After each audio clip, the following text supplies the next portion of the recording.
Bismillahirrahmanirrahim. Assalamualaikum warahmatullahi wabarakatuh. Hai, perkenalkan nama saya Nazifah Khotronada. Saya berasal dari kelas 10-8.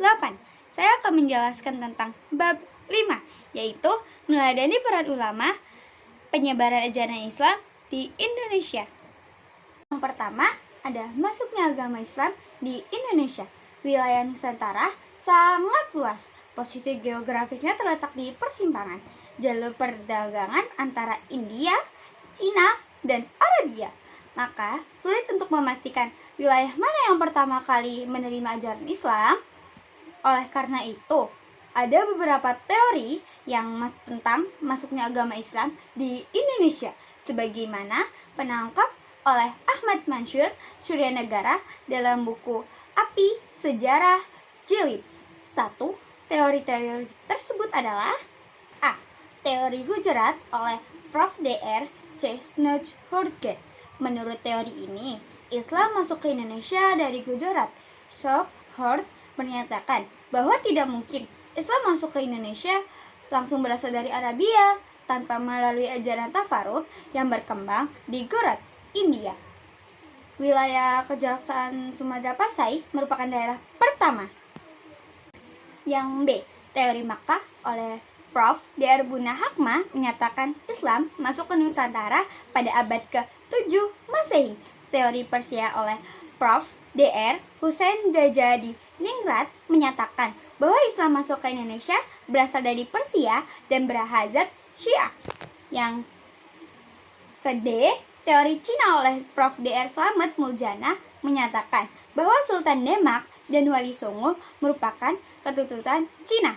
Yang ke-E, teori maritim oleh N.A. Bloch menyatakan bahwa proses pengenalan ajaran Islam berlangsung selama kurang waktu abad ke-1 sampai ke abad ke-5 H7-12 Masehi.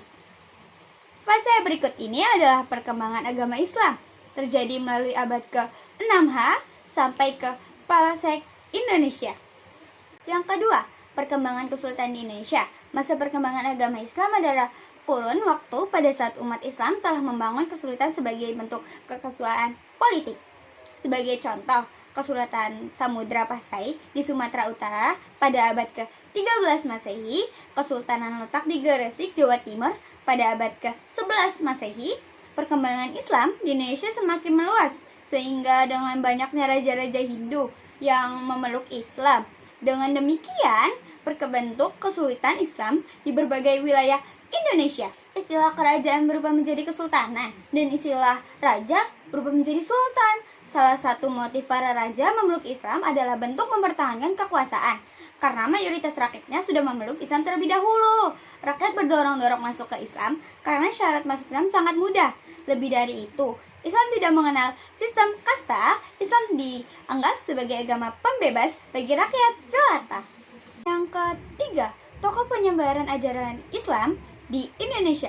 Banyak tokoh, ulama, dan sultan berperan aktif dalam penyebaran Islam di wilayah masing-masing. A. Sultan Malik Al-Soleh 1267 sampai 1297 Masehi. Maula Silau atau Sultan Malik Al-Soleh merupakan pendiri dan raja pertama Samudra Pasai, berdiri pada tahun 1267 Masehi. Maura Silau memeluk Islam berkat pertemuannya dengan Syekh Islam dari Mekah. Setelah masuk Islam, Maura Silau bergelar Sultan Malik Al-Soleh dan berkuasa selama 29 tahun. Kesultanan Samudra Pasai merupakan gabungan dari Kerajaan Perak dan Kerajaan Pasai. B. Sultan Ahmad 1326 sampai 1348 Masehi.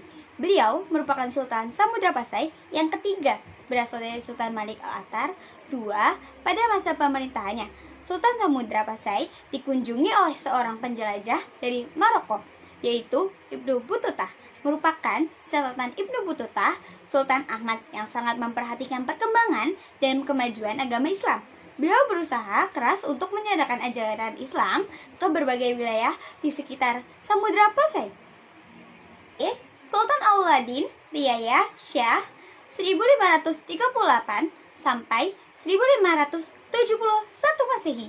Beliau merupakan Sultan Aceh ketiga, terkenal sebagai praktek dasar-dasar kejayaan Sultan Aceh, hubungan baik dengan Kesultanan Turki Ustami dan kerajaan-kerajaan Islam lainnya.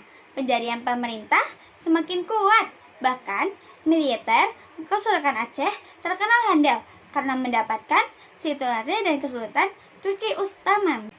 Wali Songo 1404 sampai 1546 Masehi.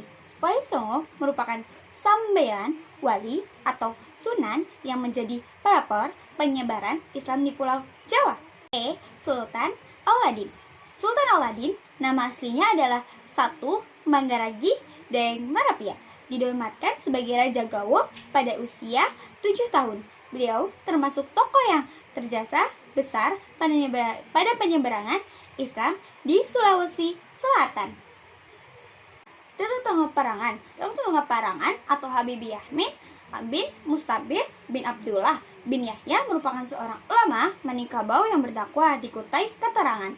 Beliau berdakwah bersama sahabatnya Dato RI Bandang dan masa penerimaan Raja Haji Mahkota 1525 sampai 1589. Berkat dakwah Dato Tonggo Parangan, akhirnya Raja Haji Mahkota memeluk Islam dan diikuti oleh keluarganya, kerajaan serta rakyat Kutai dan Kartanegara.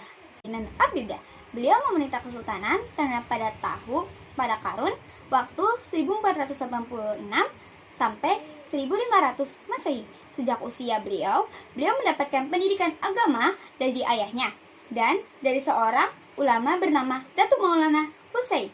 Setelah dinobatkan menjadikan raja, beliau menjadi Islam sebagai landasan resmi bernegara hingga kerajaan Tama berubah menjadi kesultanan. Sultan Azza Abeng Bakat Pulau Jawa pada tahun 1494 Masehi untuk pendalaman ilmu agama di pesantren Sunan Guri, Jawa Timur, Kabala dari Jawa. Beliau mengajak ulama-ulama berkemungkinan di antara Tahu Bakmul untuk membentuk dakwah dan seluruh muluknya. 4. Keteladanan para ulama penyebaran ajaran Islam di Indonesia. Banyak nilai-nilai keteladanan di para tokoh penyebaran Islam di Indonesia. Di antaranya, hidup sederhana, gigih dalam berjuang, menguasai ilmu agama secara luas dan mendalam, sabar, menghargai perbedaan, bertakwa dan secara damai. Sekian dari saya, kurang lebihnya mohon maaf. Wassalamualaikum warahmatullahi wabarakatuh. Bye.